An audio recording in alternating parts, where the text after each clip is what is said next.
दुनिया में दो तरह के लोग होते हैं। एक वो जो लैपटॉप खरीदते हैं और दूसरे वो जो अपने पीसी खुद बिल्ड करके अपने बैंक अकाउंट की अर्थी निकालते हैं। अगर आप दूसरी कैटेगरी में है तो ये वीडियो आपके लिए है।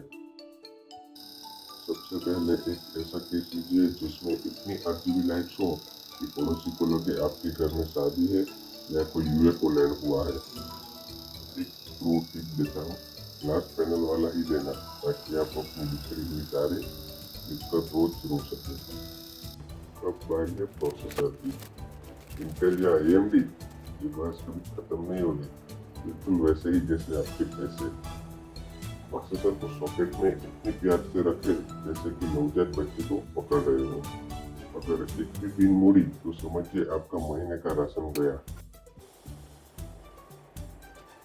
अब रैम की बारी।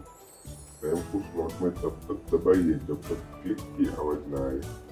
वो क्लिक की आवाज आपको वैसे ही सुकून देगी जैसे ब्रेकअप के बाद लॉक करने पर मिलती है।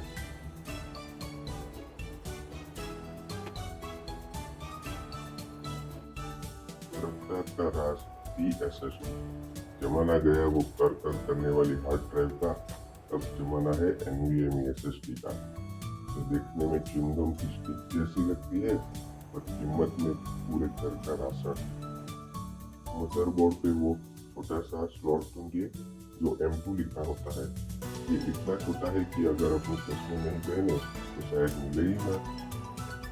SSD को सीधा नहीं घुसाना है, थोड़ा सा तिरछा करके 45 डिग्री एंगल रख के स्लॉट में सीधा स्लाइड करना है।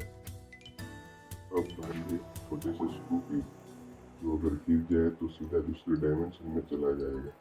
इसको टाइट कीजिए पर इतना भी नहीं कि मदरबोर्ड ही टूट जाए। Cream powder. यहाँ लोग इतनी कंजूसी करते हैं जैसे अपनी शादी का कार्ड बांट रहे हो। इसे बस एक चने के दाने इतना लगाना है, इसे पूरा चेहरा नहीं चमकाना है। प्रोसेसर का ज्यादा लगाया तो मदरबोर्ड का रायता बन जाएगा। अब बात करते हैं स्टॉक कूलर की, जो प्रोसेसर के साथ मुफ्त में मिला है। इंटेल या AMD वाले ये डब्बा इसलिए देते हैं ताकि आपका पीसी आग का गोला ना बन जाए। हालांकि ये देखने में किसी सस्ते टेबल फैन जैसा लगता है। ज्यादातर लोग इसे देखकर निराश हो जाते हैं क्योंकि इसमें RGB नहीं होता। पर याद रखिए, जो मुफ्त है वो शुद्ध है। कूलर को प्रोसेसर के ऊपर ऐसे रखें कि उसे चारों लेग्स मदरबोर्ड के होल्स के ठीक ऊपर हो। इस वक्त आपका फोकस वैसा ही होना चाहिए जैसे अर्जुन का मछली की आंख पर था। इंटेल यूजर्स वालों के लिए ओशन क्लिक। आपको वो चार काले पिंस जोर से दबाने हैं जब तक फट की आवाज ना आए। ये आवाज सुनकर ऐसा लगता है जैसे मदरबोर्ड टूट गया, पर डरना नहीं है, वो सिर्फ आपका डर है जो निकल रहा है। कूलर से छोटी सी तार निकल रही होगी, उसे CPU फैन ऐसा लिखा होगा वहां पे लगा दीजिए। अब बारी है भारी भरकम डब्बे की, जो पूरे पीसी को बिजली सप्लाई करेगा। SMPS। ये आपका पीसी का बिजली विभाग है।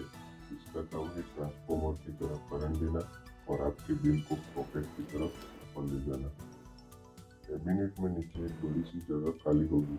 SMPS को वहाँ ऐसे रखें कि इसका फैन नीचे की तरफ हो। कैबिनेट के पीछे से 4 स्क्रू लगाने हैं। इन्हें टाइट करके इतना जोर मत लगाइए कि स्क्रू ही फेल हो जाए। याद रखिए, आप पीसी बना रहे हैं, बुलडोजर नहीं। अब बात करते हैं उस लोहे से लोहे के टुकड़े की जिसे आईओ शील्ड कहते हैं।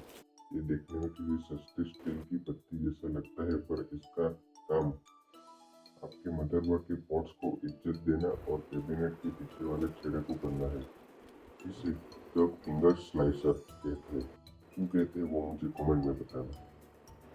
अब वक्त है पीसी का मेन बोर्ड यानी मदरबोर्ड को उसके नए घर में बिठाने का। इसे गृह प्रवेश समझ लीजिए। बस फर्क ये है कि यहाँ प्लस गिराने की जगह आपको वो संभालने हैं। मदरबोर्ड को कैबिनेट में रखने से पहले वहाँ पे सुनहरे या काले स्क्रूज लगे हुए हैं या नहीं, जिन्हें स्टैंड अप कहते हैं, वो चेक कर लीजिए। अब वक्त है कैबिनेट की बिखरी हुई वायर्स और SMPS का वायर्स को मदरबोर्ड से जोड़ने का। फोकस रखिए क्योंकि एक गलत कनेक्शन और आपका पावर बटन शायद किचन की लाइट जला दे। मजाक कर रहा हूँ, सिर्फ पीसी ऑन नहीं होगा। ये सब अच्छी तरह से करने के बाद आप केबल मैनेजमेंट कर सकते हो, क्योंकि मैं आपको दिखाने वाला नहीं हूँ, वो आप अपनी तरफ से कर सकते हो।